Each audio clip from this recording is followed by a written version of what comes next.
आज राहुल गांधी ने जो मोहन भागवत के लिए बात की कि साहब इनको देशद्रोह में जेल में डाल दो, क्योंकि ये कह रहे हैं कि प्राण प्रतिष्ठा, भगवान राम की प्राण प्रतिष्ठा के दिन हमें असली स्वतंत्रता मिली। प्लस वो जो ये कह रहे हैं कि हमारी लड़ाई आरएसएस बीजेपी से नहीं, हमारी लड़ाई भारत राज्य से, द स्टेट ऑफ इंडिया से है। ये सारी बातें उन्होंने कही कहाँ? भाई आज कांग्रेस का नए मुख्यालय का उद्घाटन था। अब भाजपा का नया मुख्यालय बना है तो कांग्रेस का, अब इसको लगा के रखिए।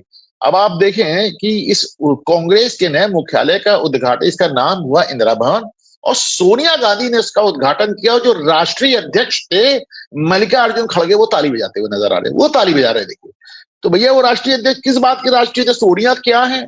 लेकिन आपने कर दिया उसको, ताली बजा रहे हैं। और जो वहां वो नाम लिखे गए जरा उसको भी देख लें आप। मतलब दिस इज सो अमेजिंग। आपको अगर बहुत साफ ना हो तो मैं पढ़ के सुना रहा हूं कि आप देखिए, नीचे से चलें, आप नीचे से चलें। सबसे पहले लिखा है कि श्री राहुल गांधी पूर्व अध्यक्ष, वो यहाँ उपस्थित थे। उसके बाद बीच में लिखा है श्री मल्लिकार्जुन खड़गे अध्यक्ष कांग्रेस पार्टी, और कुछ नहीं। और ऊपर कोई डेजिग्नेशन नहीं। श्रीमती सोनिया गांधी के कर कमलों से इंदिरा भवन का उद्घाटन हुआ। तो भैया सोनिया गांधी क्या है और उनको क्यों बना रखा है तुमने वो राष्ट्रीय अध्यक्ष? उनको निकाल के फेंको, फिर वापस सोनिया को बना दो, क्या दिक्कत है? मतलब वो आप राष्ट्रीय अध्यक्ष बना के उनको सिर्फ बेइज्जती तो करते हैं ना, उनको मौके पे केवल ताली बजाने के लिए आपने रखा हुआ है। और राहुल गांधी क्या है और सोनिया गांधी के नाम क्या है? कुछ नहीं। श्रीमती सोनिया गांधी, इनके कर कमलों से, यानी कमल जैसे उनके हाथों से इसका उद्घाटन हुआ। शायद वो मल्लिकार्जुन खड़गे साहब के हाथ कमल जैसे नहीं थे, तो सोनिया जी ने उसका उद्घाटन किया। लेकिन आपको इसमें जो सबसे इंटरेस्टिंग बात है वो मैं आपको बताता हूं। देखिए ऐसा है कि अब इनका जो इंदिरा गांधी भवन है, पहले इसके पहले एक दूसरी घटना भी आपको दिखाता हूं। वहां पे कुछ लोगों ने पोस्टर लगा दिए, कुछ का कहना है कांग्रेसियों ने लगाया, कुछ कह रहे हैं और कांग्रेस कह रही भाजपाइयों ने लगाए। वहां पोस्टर ये लग गया कि इसका नाम इंदिरा भवन नहीं, मनमोहन सिंह के नाम पे होना चाहिए।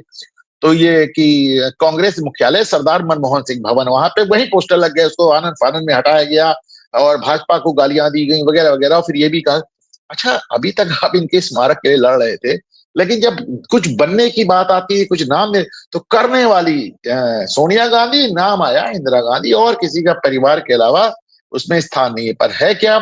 अब इस इंदिरा गांधी भवन यानी कांग्रेस के नए हेडक्वार्टर का जो एड्रेस होगा 9 कोटला रोड, फिरोजशाह कोटला रोड। अब ये कांग्रेस का नया पता है। अब इसमें आप इस तरह समझे कि करीब 46 साल बाद 1978 में इंदिरा गांधी ने बदला था।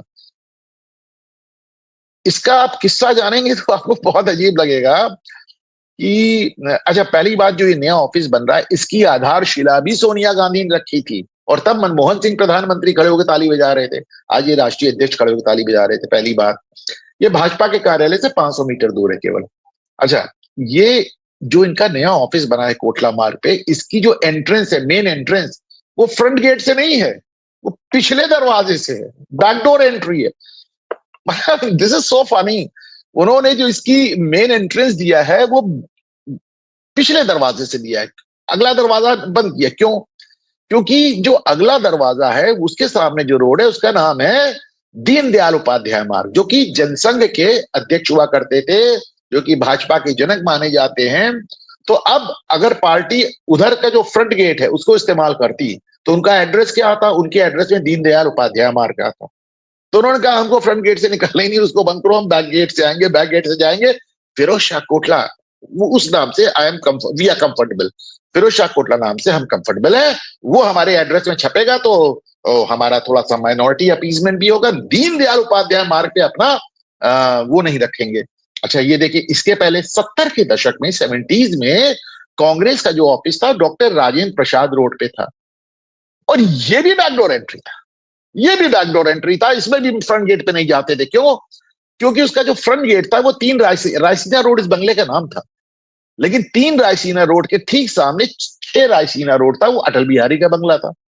तो कहा साहब अटल बिहारी के बंगले के सामने कांग्रेस का दफ्तर होगा, तो वहां भी बैकडोर एंट्री। आप सोचिए, ऐसे ही चलता रहा। फिर 1978 में जब इंदिरा गांधी ने इमरजेंसी लगा दी, वो सारे विपक्षी नेता जेल थे मिले। उस समय उन्होंने साहब अपने दफ्तर को कहा, तो सारे बंगले खाली, किसी पे कब्जा कर लो।